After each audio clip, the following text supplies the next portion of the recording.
નમસ્કાર પ્યારે દોસ્તો, ધોરણ 11 ફિઝિક્સ એમાં આગળ જઈએ તો લાસ્ટ લેક્ચર જ્યારે આપણે લીધું હતું ત્યારે ધોરણ 11 માં લાસ્ટ લેક્ચરમાં આપણે ભણ્યા હતા સદિશના સરવાળા માટે ત્રિકોણની રીત ભણ્યા હતા. ત્રિકોણની રીત, ત્યારબાદ સબાચની રીત ભણ્યા હતા. સબાચની રીત એટલે કે સમાંતર બાજુ ચતુષ્કોણની રીત સદિશોના સરવાળા કરવા માટે. એમાં આપણે શું વાત કરી હતી, થોડીક વાત કરી, 1 મિનિટ રિવિઝન કરીને આગળ જાઓ. તો કે કોઈ સદિશ હોય, એ સદિશ બે સદિશો એક જ દિશામાં હોય. ધારો કે આ એક પદાર્થ છે, એના ઉપર બે બળ છે, બળ નામના બે સદિશ છે, એક જ દિશામાં લાગતા હોય તો બંનેનો સરવાળો થાય પરિણામી બળ શોધવા માટે. વિરુદ્ધ દિશામાં લાગતું હોય, એક આ બાજુ એક આ બાજુ, વિરુદ્ધ દિશામાં લાગતું હોય બાદબાકી થાય. પણ નહીં સમાન નહીં વિરુદ્ધ, કઈક એમની વચ્ચે ખૂણો બનતો હોય તો પછી આપણે નહીં સરવાળો કે નહીં બાદબાકી પણ ત્રિકોણની રીત, સબાચની રીત, એવી બધી રીતોનો ઉપયોગ કરીશું. જો કે પ્રેક્ટિકલ નથી એકદમ. તમે એને જો ઉપયોગમાં લેવી હોય તો આપણે ત્રિકોણ એક આલેખ પત્ર લેવું પડે, દોરવું પડે, પછી તમે એનો સરવાળો કરી શકો. એ થોડું ઓકવર્ડ પડે. હજુ આપણે એક આગળ પણ રીત ભણવાના છીએ કે સરળતાથી સરવાળા બાદબાકી કઈ રીતે કરી શકાય તે. શૂન્ય સદિશની વાત કરી હતી કે જે સદિશ જેનું મૂલ્ય શૂન્ય હોય એવા સદિશને શૂન્ય સદિશ કહે છે. જે સદિશનું મૂલ્ય શૂન્ય હોય એવા સદિશને શૂન્ય સદિશ કહે છે. ઓકે, ચાલો તો ધ્યાનથી સાંભળજો. આજનો ટોપિક છે આપણો પહેલો, એકમ સદિશ. એકમ સદિશ એવો ટોપિક છે. એકમ સદિશ બાદ શૂન્ય સદિશ ભણ્યા, એકમ સદિશ. એકમ સદિશ પછી આપણે ભણીશું સદિશના ઘટકો, ત્યારબાદ પરિણામી સદિશનું મૂલ્ય. એવા ટોપિકો લઈશું. બાકી જેમ જેમ ટાઈમ રહેશે આપણે આગળ જઈશું. ઓકે, ચાલો ધ્યાનથી સાંભળજો. એકમ સદિશ એની ડેફિનેશન એવી છે, એની ડેફિનેશન વ્યાખ્યા એવી છે, જે સદિશનું મૂલ્ય એક એકમ હોય તેવા સદિશને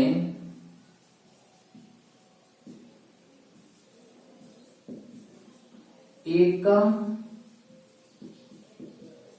સદિશ કહે છે. જે સદિશનું મૂલ્ય એક એકમ હોય તેવા સદિશને એકમ સદિશ કહે છે. ધારો કે કોઈ બળ x દિશામાં લાગતું બળ 1 ન્યૂટન છે, તો એ શું થઈ ગયું?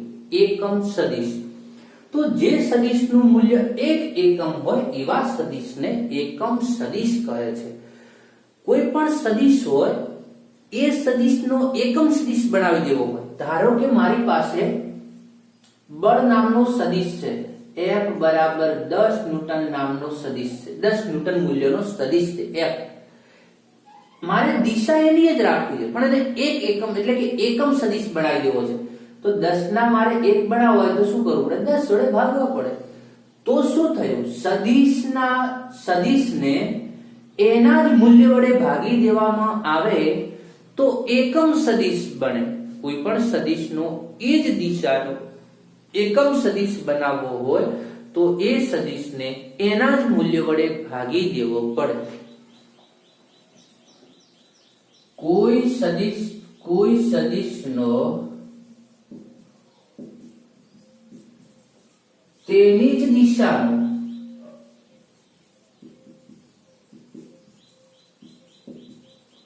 એકમ સદિશ મેળવવો હોય તો તે સદિશને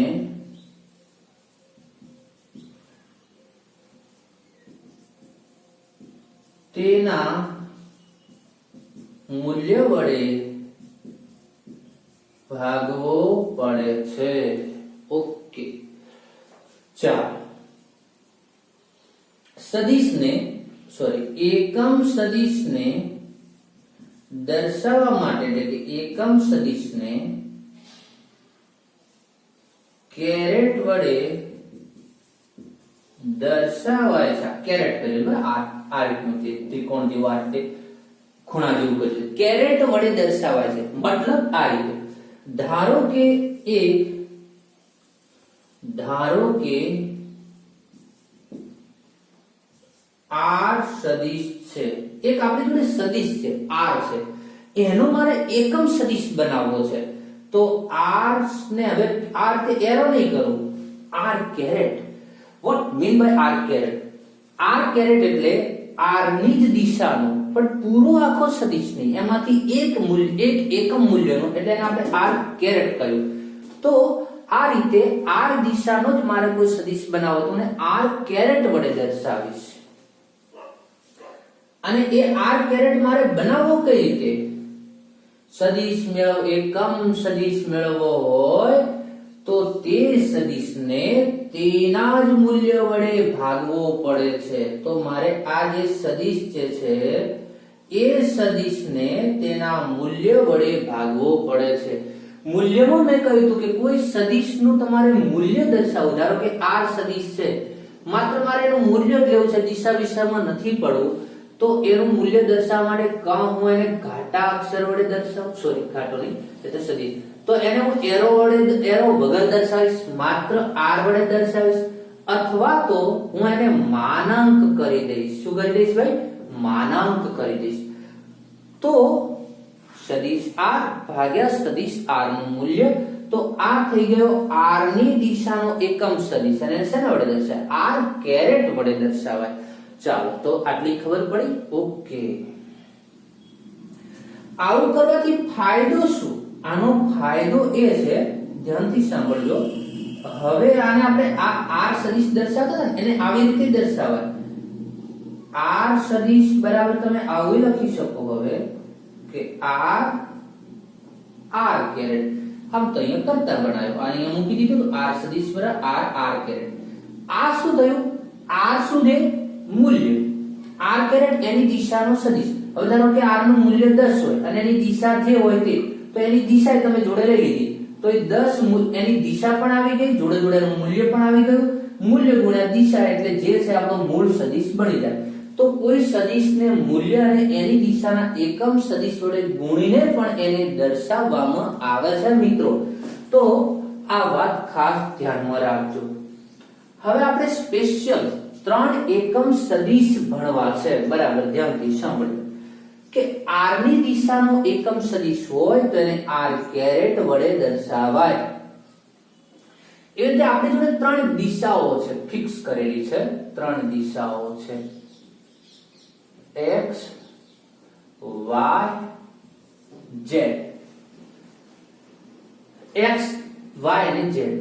x દિશાનો એકમ સદિશ હોય તો એને i કેરેટ વડે દર્શાવાય. y દિશાનો એકમ સદિશ હોય તો એને j કેરેટ વડે દર્શાવાય. z દિશાના એકમ સદિશને k કેરેટ વડે. જેમ ધ્યાનથી સાંભળો, r દિશાનો એકમ સદિશ r કેરેટ, p દિશાનો એકમ સદિશ p કેરેટ. પણ x દિશાનો હોય તો એના માટે સંજ્ઞા કરી. કેટલા કેમ કે x કેરેટ કેમ નથી કહેતા, પણ હવે સંજ્ઞા નક્કી કરેલી છે. i caret, j caret, k carat, એ પણ સ્મોલ પાછા. ચાલો, તો x y અને z દિશાના એકમ સદિશને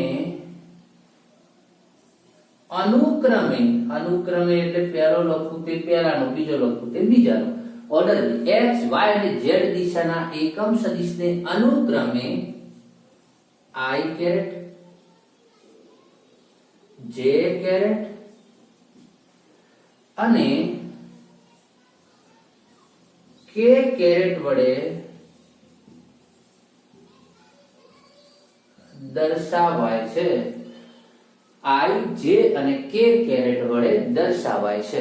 x દિશાનો i કેરેટ, y દિશાનો j કેરેટ, z દિશાનો k કેરેટ. ઓકે, હવે ધ્યાનથી સાંભળો. આનો આપણે ભૌતિક અર્થ સમજીએ, આનો મીનિંગ શું થયો. હવે આને આપણે આનો ઉપયોગ કરીએ, અને આ i j k વડે દર્શાવીને. ધારો કે હવે હું પ્રેક્ટિકલી વાત કરું છું, તમને જો નોંધ કરવી કરી લેજો, ભૌતિક અર્થ સમજીએ કે એકમ સદિશોનો ઉપયોગ કઈ રીતે કરીશું. ધારો કે મારું બળ 10 ન્યૂટન જેટલું બળ છે, F બરાબર 10 ન્યૂટન જેટલું બળ લગાડવામાં આવે છે. કઈ દિશામાં લગાડવામાં આવે છે? સપોઝ x ડિરેક્શનમાં, x દિશામાં લગાડવામાં આવે છે. તો x દિશામાં 10 ન્યૂટન છે, તો હું F ને આવી રીતે દર્શાવી શકું. F સદિશ બરાબર શું દર્શાવીશ? હવે તમારે એને લખવું હોય તો મેં તમારે નોંધ કરવી હોય તો તમે લખો, જો x દિશામાં 10 ન્યૂટન જેટલું બળ લાગતું હોય તો F સદિશ બરાબર તમે શું લખી શકો? તો કે 10, આ તો મૂલ્ય 10 છે, કઈ દિશામાં લાગે?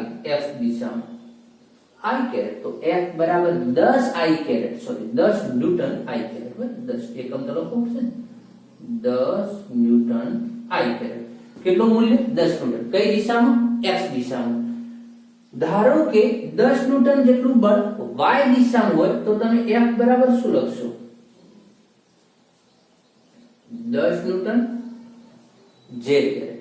જો એ જ બળ z દિશામાં હોત તો તમે શું લખતા? ભાઈ 10 જેટલું બળ કઈ દિશામાં? z દિશામાં, 10 ન્યૂટન k કેરેટ. પણ ખાલી મૂલ્ય દર્શાવવું હોય તો આને જો મારે ખાલી f જ દર્શાવવું હોય તો f બરાબર કેટલા? તો 10 ન્યૂટન. દિશા કાઢી નાખો, મૂલ્ય i caret, j caret, k caret. તો એકમ સદિશ વડે આપણે દિશાઓ દર્શાવીએ છીએ. તો x દિશામાં i કેરેટ, y દિશામાં j કેરેટ, z દિશામાં k કેરેટ. હવે આપણને એમ થાય કે સર તો પછી આ દિશાના નામ તો કેવા? ભાઈ એવું નથી કે ત્રણ જ દિશાઓ હોય, x, y અને z. ધારો કે આ વર્તુળ છે, એક વ્યક્તિ આમ ચાલી રહ્યો છે અથવા દિશામાં બળ લગાડી રહ્યો છે, તો અહીંયા x, y, z બનતી જ નથી, કોઈ અલગ જ દિશા છે. ધારો કે કઈ દિશા? ત્રિજ્યાની દિશામાં, એટલે કે r ની દિશામાં. તો ત્યાં આપણે r કેરેટ પણ લેવો પડે. તો જે દિશા હોય એ દિશાના એકમ સદિશને કેરેટ વડે દર્શાવીશું. i, x, y અને j ની દિશા, x, y અને z ની દિશાને i, j, k વડે દર્શાવીશું. અને એનો ઉપયોગ કરવો હોય તો આવી રીતે કરવામાં આવે છે દર્શાવવા માટે. ઓકે,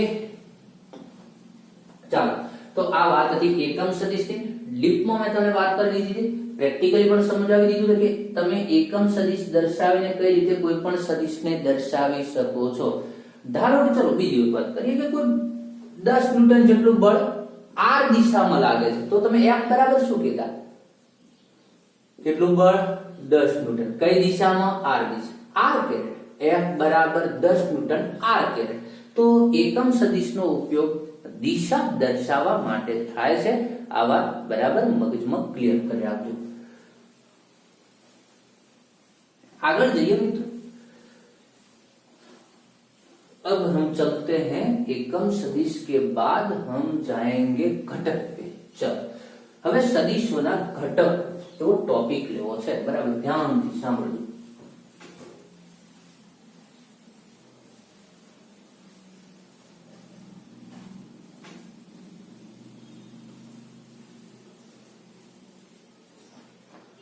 ચાલો, સદિશના ઘટકો.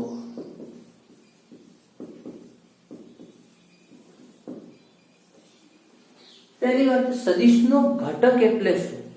તો એ સદિશના ઘટકો પાડવા મતલબ એ સદિશનું એક પ્રકારનું વિભાજન કરવું. શું કરવું? એના ઘટકોને છૂટો પાડવું. કઈ રીતે અને કેમ છૂટો પાડવાની જરૂર પડે છે?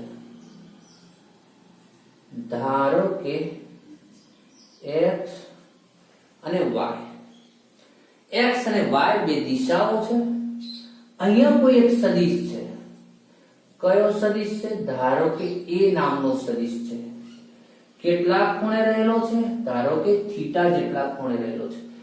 તો x અને y ની વચ્ચે કોઈ એક a નામનો સદિશ રહેલો છે, જે x અક્ષ સાથે થીટા જેટલા ખૂણે રહેલો છે. તો આ a ની બધી અસર આ દિશામાં છે. a ની બધી અસર આ દિશામાં છે. ધારો કે a બરાબર a સદિશ એટલે કઈ રાશિ? એ કોઈ રાશિ નથી. એ બરાબર જે હોય, બળ હોય, વેગ હોય, પ્રવેગ હોય, કોઈ પણ રાશિ છે જે છે આપણે જનરલી a વડે દર્શાવીએ. તો a, b, c આ બધા દર્શાવીએ, કોઈ ફિક્સ રાશિ નથી. એ નામનો સદિશ છે. એ બરાબર જે રાશિ હોય તે. હવે એ નામના સદિશને એ નામનો કોઈ સદિશ છે, એની બધી અસર અહીંયા છે, કારણ કે એની દિશા એ છે. પણ એની કેટલીક અસર x દિશામાં થાય ને y દિશામાં થાય. તમે એ કઈ રીતે? ચલો સમજીએ. ધારો કે એ નામની રાશિ સપોઝ f છે, બળ છે, માની લો કે આ બળ રાશિ છે. હવે એ બળ દ્વારા તમે ધારો કે કોઈ પદાર્થને ખેંચો, આ બળ દ્વારા કોઈ પદાર્થને તમે ખેંચો છો તો શું થશે? એ પદાર્થ આમ ખસશે. ધારો કે આ પદાર્થ હતો એ ખસીને આ બાજુ જશે. હવે પદાર્થ આ બાજુ જાય છે એની સાથે સાથે તમે જો પહેલા ઉગમ બિંદુ આગળ તો ધારો કે પદાર્થ ખસીને અહીંયા આવ્યો તો એ ખસ્યો આ દિશામાં, પણ એની સાથે સાથે પોતે કઈ દિશામાં ખસ્યો? પેલા y દિશામાં ખસ્યો, સોરી x દિશામાં ખસ્યો, y દિશામાં ખસ્યો. ધારો કે અહીંયા આવ્યો તો તમે જો x દિશામાં ખસ્યો, y દિશામાં ખસ્યો. ધારો કે અહીંયા આવ્યો તો જો x દિશામાં ખસ્યો, y દિશામાં ખસ્યો. આમ કોઈ પણ પદાર્થ આ રીતે ખસે છે એની સાથે સાથે પોતે x અને y ની દિશામાં પણ ખસતા રહે છે. એનો મતલબ એવો થયો કે આ બળની અસર x અને y દિશામાં પણ થાય છે. આ તો મધ્યમાં છે એટલે બંનેમાં સરખી અસર થાય છે. પણ ધારો કે હમણાં બળ અહીંયા હતું તો આ બાજુ વધારે ખસે ને આ બાજુ પદાર્થ ઓછો ખસે. x દિશામાં વધારે અસર થાય, y દિશામાં ઓછી અસર થાય. દેખાય? તો આમ સદિશની x દિશામાં ને y દિશામાં જે અસરો જોવા મળે છે એને કહેવાય x દિશા અને y દિશાના ઘટકો. બરાબર મગજમાં ક્લિયર રાખજો. મેં કહ્યું કે તમે બળ ભલે આ રીતે અલગ અલગ દિશામાં લગાડો છો પણ એમની અસર x અને y બંને તરફ જોવા મળે છે. તો આ રીતે x દિશામાં જે અસર જોવા મળે છે એ જેટલી અસર x દિશામાં જોવા મળે એને કહીશું એનો x ઘટક, જેટલી અસર y દિશામાં જોવા મળે એને કહીશું એનો y ઘટક. તો હવે આપણે એને ગણતરી કરવી છે કે ભાઈ તો x દિશામાં અહીંયા કોઈ બળ થીટા અને પાછો થીટા પ્રમાણે બદલાય છે. તમે જો વચ્ચે અહીંયા હોય તો બંને બાજુ સરખી અસર થાય. x તરફ જો સદિશ હોય તો x દિશામાં વધારે અસર કરે, y દિશા તરફ જો સદિશ હોય તો y દિશામાં વધારે અસર કરે. તો કોઈ પણ સદિશ થીટા જેટલા ખૂણે રહેલો હોય તેની x દિશામાં અસર કેટલી થાય છે, y દિશામાં અસર કેટલી થાય છે એને આપણે ગણતરી કરવી છે. હવે આ બે સદિશો હટાવી લો. ધારો કે આ એકલો એ સદિશ થીટા જેટલા ખૂણે છે. આકૃતિમાં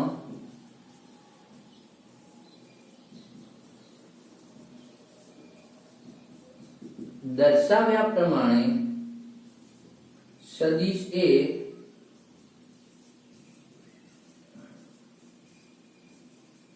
XY સમતલમાં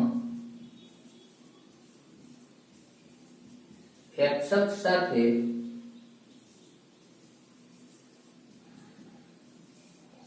થીટા ખૂણે છે. આકૃતિમાં દર્શાવ્યા પ્રમાણે સદિશ એ XY સમતલમાં x અક્ષ સાથે થીટા ખૂણે છે. ઓકે, અહીં સદિશ a ની x અને y દિશામાં અસર મળે છે તેના મૂલ્યને, એ જે અસર મળે એ અસરના મૂલ્યને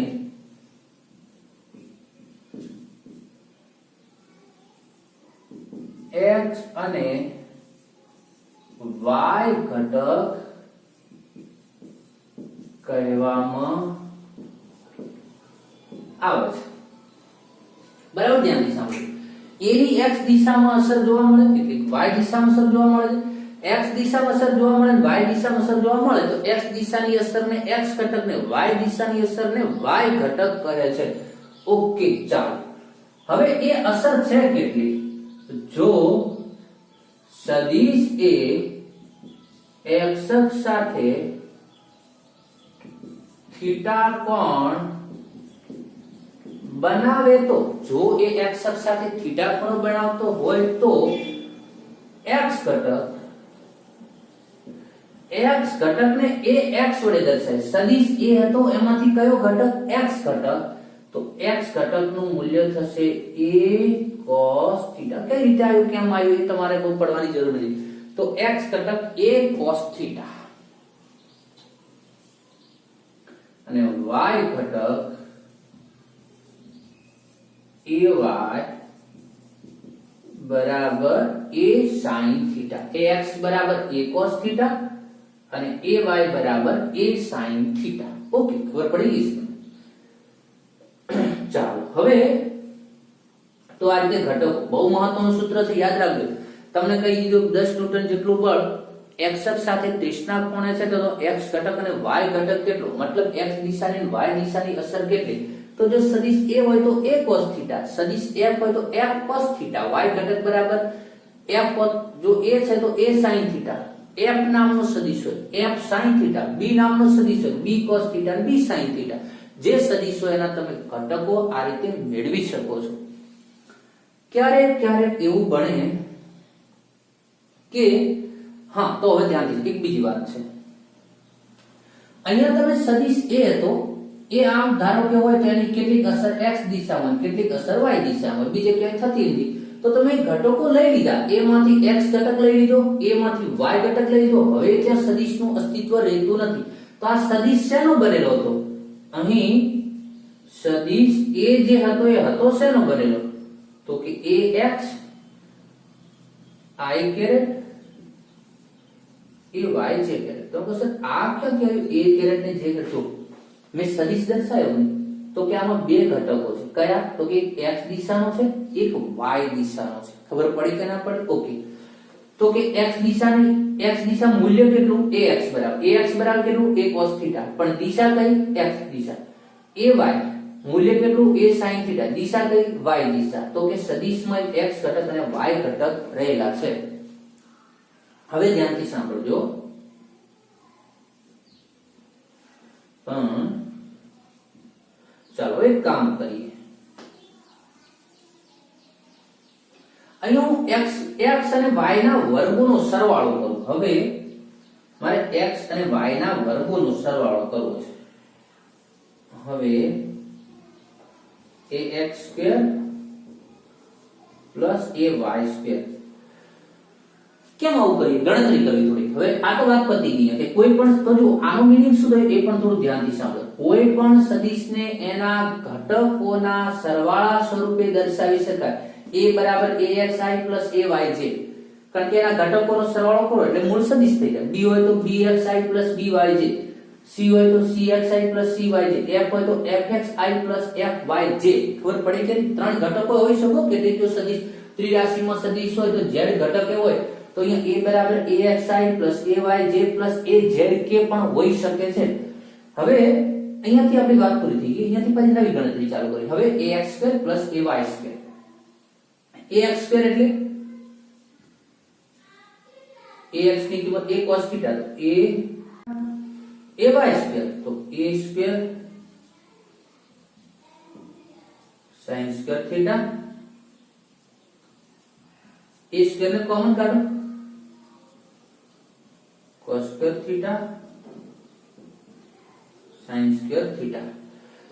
cos² θ + sin² θ = 1. યાદ કરો, sin² θ + cos² θ = 1. તમે આવો નિત્યસમ ભણો છો. sin² θ + cos² θ = 1 થઈ જાય. ત્રિકોણમિતિમાં ભણ્યા હશો કેમ. આની કિંમત 1 થઈ ગઈ તો શું વધ્યું? ax² + ay² બરાબર a². ચલો અહીંયા આવું થોડો ધ્યાન સાંભળજો. આ ગણતરીને હું અહીંયા લાવું છું. તેથી a² આ તો 1 થઈ ગયું, તો a² બરાબર શું મળ્યું? a² ay². તેથી a બરાબર કેટલું? તો કે √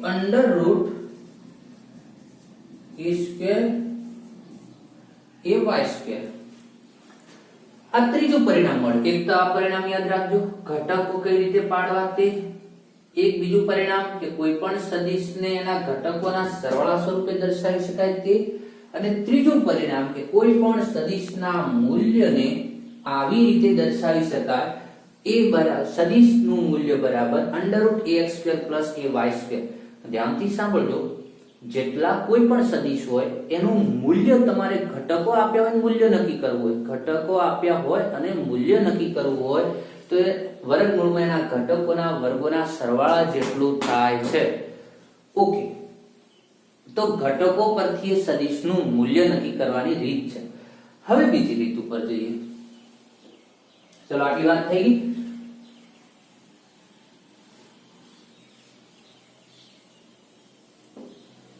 આનું હું ગુણોત્તર લ્યો, જેમ મેં આના વર્ગોનો સરવાળો કર્યો એમ હું આનો ગુણોત્તર લ્યો ay અને ax નો. હવે ay ભાગ્યા ax, ay ભાગ્યા ax ના દેખાતું હોય કે કટ થતું ધ્યાન રાખજો. ay ભાગ્યા ax, તો ay ભાગ્યા ax કરું તો a sin θ ભાગ્યા a cos θ, એ કેન્સલ છે. sin θ ભાગ્યા cos θ શું થાય? tan θ. તો આ રીતે યાદ રાખીશું, tan θ બરાબર ay ભાગ્યા ax. આ ચોથું પરિણામ છે, આને પણ યાદ રાખજો, બહુ મહત્વનું છે. tan θ બરાબર ay ભાગ્યા ax. ay એટલે સદિશનો y ઘટક, ax એટલે સદિશનો x ઘટક. tan θ બરાબર ay upon ax. ચાલો, થીટા એટલે કયો થીટા છે? તો કે સદિશે x અક્ષ સાથે બનાવેલો ખૂણો છે. સદિશે x અક્ષ સાથે બનાવેલો ખૂણો. તો ઘટકો પરથી સદિશનું મૂલ્ય નક્કી કરવું હોય તો આ સૂત્ર અપનાવો. સદિશના ઘટકો પરથી સદિશની દિશા નક્કી કરવી હોય કે સદિશ કઈ દિશામાં છે તો આ સૂત્ર અપનાવો. tan θ બરાબર y ઘટક ભાગ્યા x ઘટક. તો આ જે તમને અહીંયાથી તમે થીટાને કરતા ગણાવો, ધારો કે θ બરાબર tan inverse ay upon ax. હવે તમને ખબર છે આની ગણતરી કઈ રીતે કરવી તે. ધારો કે તમે ay upon ax કર્યું, એનું મૂલ્ય સપોઝ તમને 1 મળ્યું, તો ay upon x નું મૂલ્ય 1 મળ્યું, તો tan ઇન્વર્સ 1. તો કે tan ની કઈ કિંમત આગળ ખૂણો, tan ની 1 કિંમત કયા ખૂણા આગળ થાય? તો 45 આગળ. તો θ ની કિંમત 45 મળે. એવું તમને ખબર છે ઇન્વર્સ નો મતલબ શું કરવો તે. તો એમ ખબર ના પડી ઇન્વર્સ માં, તો તમને tan θ માં જ રાખો ને, ay upon ax બરાબર 1. તેનો મતલબ tan θ બરાબર 1, તો θ બરાબર કેટલો? 45. જે ખૂણો મળતો એ પ્રમાણે તમે tan નક્કી કરી શકો છો. તમને અટપટા ખૂણા મળે, ધારો કે એવું અટપટું મૂલ્ય મળે 1.2, 1.3, 0.89, 0.88, 0.67, 0.44. તો ટેબલ આવે છે પાછળ tan ના, તમને ખબર બુકની પાછળ તમારી બુકમાં છે કે ખ્યાલ નહીં મને. તો એના ટેબલો છે sin, cos, tan, cot આ બધાના. તમારે tan ની કિંમત આપણે ટેબલમાં જઈને નક્કી કરવી પડતી હોય છે. ચાલો, જરૂર લાગશે કે હું ટેબલ જોતા તમને શીખવાડી દઈશ. તો આ ખાસ જે પરિણામો મળ્યા છે, બહુ મહત્વના પરિણામો મળ્યા છે. સદિશને કઈ રીતે દર્શાવવો, સદિશના ઘટકો કઈ રીતે પાડવા, ઘટકો ઉપરથી મૂલ્ય નક્કી કઈ રીતે કરવું, ઘટકો ઉપરથી દિશા કઈ રીતે નક્કી કરવી છે. હા, એક મહત્વની વાત ધ્યાનથી સાંભળજો.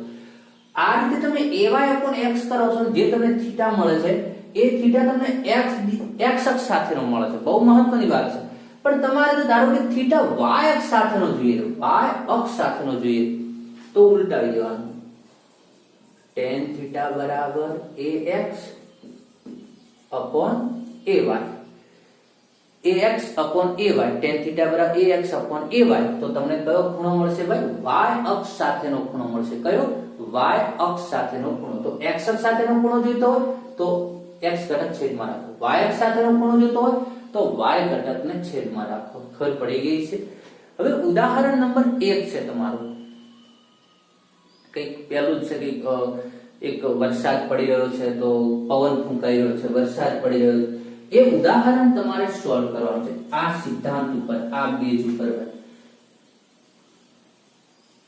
હિન્ટ આપી દઉં છું. ચલો, એક ઉદાહરણ છે, પહેલું છે, કદાચ ક્રમ મને યાદ ના, મારા કદી પહેલું જ ઉદાહરણ છે. વરસાદ ફૂંકાઈ રહ્યો, ભાઈ વરસાદ પડી રહ્યો છે. ધારો કે આ રીતે વરસાદ પડી રહ્યો છે શિરોલંબ દિશામાં. વરસાદ હંમેશા આ રીતે સીધો જ પડતો હોય, તો 35 મીટર પર સેકન્ડના વેગથી વરસાદ પડી રહ્યો છે. પણ તમને ખબર, ક્યારેક ક્યારેક તમે જો બેઠા હો, ધ્યાનથી જોતા હો, તો વરસાદ આપણને એવું લાગે વરસાદ આમ ત્રાંસો પડતો જ એવું લાગે, આમ ત્રાંસો જાણે આવતો હોય વરસાદ એવું આપણને લાગે. હવે એવું કેમ થતું હોય? તો હવાની ગતિના કારણે. પવન ફૂંકાતો હોય, થોડો હવા સ્થિર તો ના હોય, ક્યારેક એકદમ શાંત વાતાવરણ હોય, શાંતિથી જો વરસાદ ધીમે ધીમે પડતો હોય આપણને ક્યારેક સીધો પડતો એવું જ લાગે.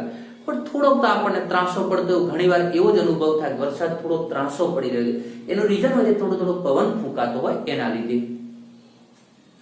તો 35 મીટર પર સેકન્ડના વેગથી અહીંયા નીચે વરસાદ પડી રહ્યો છે. તો v of r, v of rain, અને પૂર્વથી પશ્ચિમ દિશામાં પવન ફૂંકાઈ રહ્યો છે કેટલો તો કે 12 મીટર પ્રતિ second v of wind vw. તો હવે જો પવન કે છે ભાઈ પેલી હવા કે છે વરસાદને તું આમ આવ, પેલી ગુરુત્વાકર્ષણના કારણેની ગતિ છે આમ છે, તો વરસાદ પરિણામી કેમ વચ્ચે ગતિ કરશે? આ વરસાદ આમ પડતો કે થોડો ત્રાસો થઈ જશે, આમ કેમ થઈ જશે? તો ક્વેશ્ચન એવો પૂછો દે કે ભાઈ એક માણસ છે, એક બાળક છે, એને પલળવું નથી. આમ તો જો વરસાદ સીધો પડતો હોય તો છત્રી એને આમ રાખવી પડશે, સીધી છત્રી રાખવી પડશે, એના ઉપર વરસાદ પડશે, છત્રી આમ રાખવી પડશે. પણ હવે પવન પાછો ફૂંકાઈ રહ્યો છે આમ, તો શું થશે કે પવનની દિશા આમ નહીં, આમ થોડી ત્રાસી થઈ જશે, છત્રી થોડી આમ ત્રાસી રાખવી પડશે એને. તો આવી રીતે છત્રી એને રાખવી પડશે. તો એની છત્રીની જે દિશા છે એ આવી રીતે ત્રાસી થશે. તો બસ ક્વેશ્ચન એ જ પૂછો દે કે અહીંયા વરસાદનો પરિણામી વેગ કેટલો અને એને છત્રી કેટલા ખૂણે પકડી રાખવી પડશે. આ y દિશાનો આ કયો ઘટક થઈ ગયો? y ઘટક. આ કયો ઘટક થઈ ગયો? x ઘટક. તમારે છત્રી કેટલા ખૂણે પકડી રાખવી પડશે એટલે કોની સાથેનો તમારે થીટા નક્કી કરવાનો છે તો કે vr સાથેનો. તો બસ સૂત્ર લગાવી દો tan થીટા. મેં કહ્યું બે ઘટકો હોય ને એનો પરિણામી સદિશ કઈ દિશામાં છે નક્કી કરવો હોય તો tan થીટા બરાબર જેની સાથેનો ખૂણો જોઈતો એને છેદમાં રાખો. તમારે vr સાથેનો ખૂણો એમ કહ્યું સમક્ષિતિજ સાથે છત્રી કેટલી ખૂણે રાખવી પડશે ને શિરોલંબ સાથે કેટલા ખૂણે રાખવી પડશે તો vw upon vr. તો 12 ભાગ્યા 35. ભાઈ આંકડા કદાચ 12 ને 35 મને યાદ છે ત્યાં સુધી આવા જ છે, એવા ન હોય તો જોઈ લેજો બુકમાં જે હોય તે. તો આ રીતે કરી તમે આની જે મૂલ્ય મળે tan થીટા બરાબર કઈ ખૂણો મળ્યો ટેબલમાં જઈને કિંમત જોવી પડશે કે આટલી કિંમત કયા ખૂણા આગળ થાય છે. પરિણામી વરસાદ ખરેખર 35 ની ઝડપથી પડતો હતો, પવન 12 ની સ્પીડે ફૂંકાવા લાગ્યો તો એનો પરિણામી જે વેગ છે એ બદલાઈ જશે. તો ઘટકો ઉપરથી વેગ કેટલો થાય? વર્ગમૂળમાં vr નો સ્ક્વેર vw નો સ્ક્વેર. ક્યાંથી આવ્યું? અરે ભાઈ હમણાં તો વાત કરી હતી ને, કોઈ પણ સદિશનું મૂલ્ય અંડર રૂટ એના ઘટકોના વર્ગોના સરવાળા જેટલો. તો ax સ્ક્વેર, તો આ શું થઈ ગયું? vx સ્ક્વેર ને vy સ્ક્વેર, બે ઘટકોના આડાવડો ચાલે, એ તો ક્રમનો નિયમ સાચો છે સરવાળાનો. તો આ રીતે ઉદાહરણ નંબર 1 મેં આખું કમ્પ્લીટ નથી કર્યું, હિન્ટ આપી છે, તમારે you have to complete this. Okay, તો આજે બહુ મહત્વની કેટલીક વાતો ભણ્યા છીએ મિત્રો. બહુ અગત્યની વાતો હતી, બહુ અગત્યની ઘણા બધા ફોર્મ્યુલાઓ મળ્યા છે, કેટલાક પરિણામો મળ્યા છે. એ તમારે માઇન્ડમાં બરાબર એને ક્લિયર કરવા રાખવો પડશે, યાદ રાખવો પડશે, રિવિઝન કરતા રહેવું પડશે. કારણ કે આ બધું મિકેનિક્સ તમને જો આવડશે, જો સમજણ ના પડે, ભૂલાઈ ગયું તો પછી ગમે એટલું વાંચવાથી આવડશે ને, એટલે સમયને રિવિઝન કરતા રહેવું પડશે. ચાલો તો મિત્રો આજના લેક્ચરને આટલા સુધી રાખું છું, મળીએ નેક્સ્ટ લેક્ચરમાં.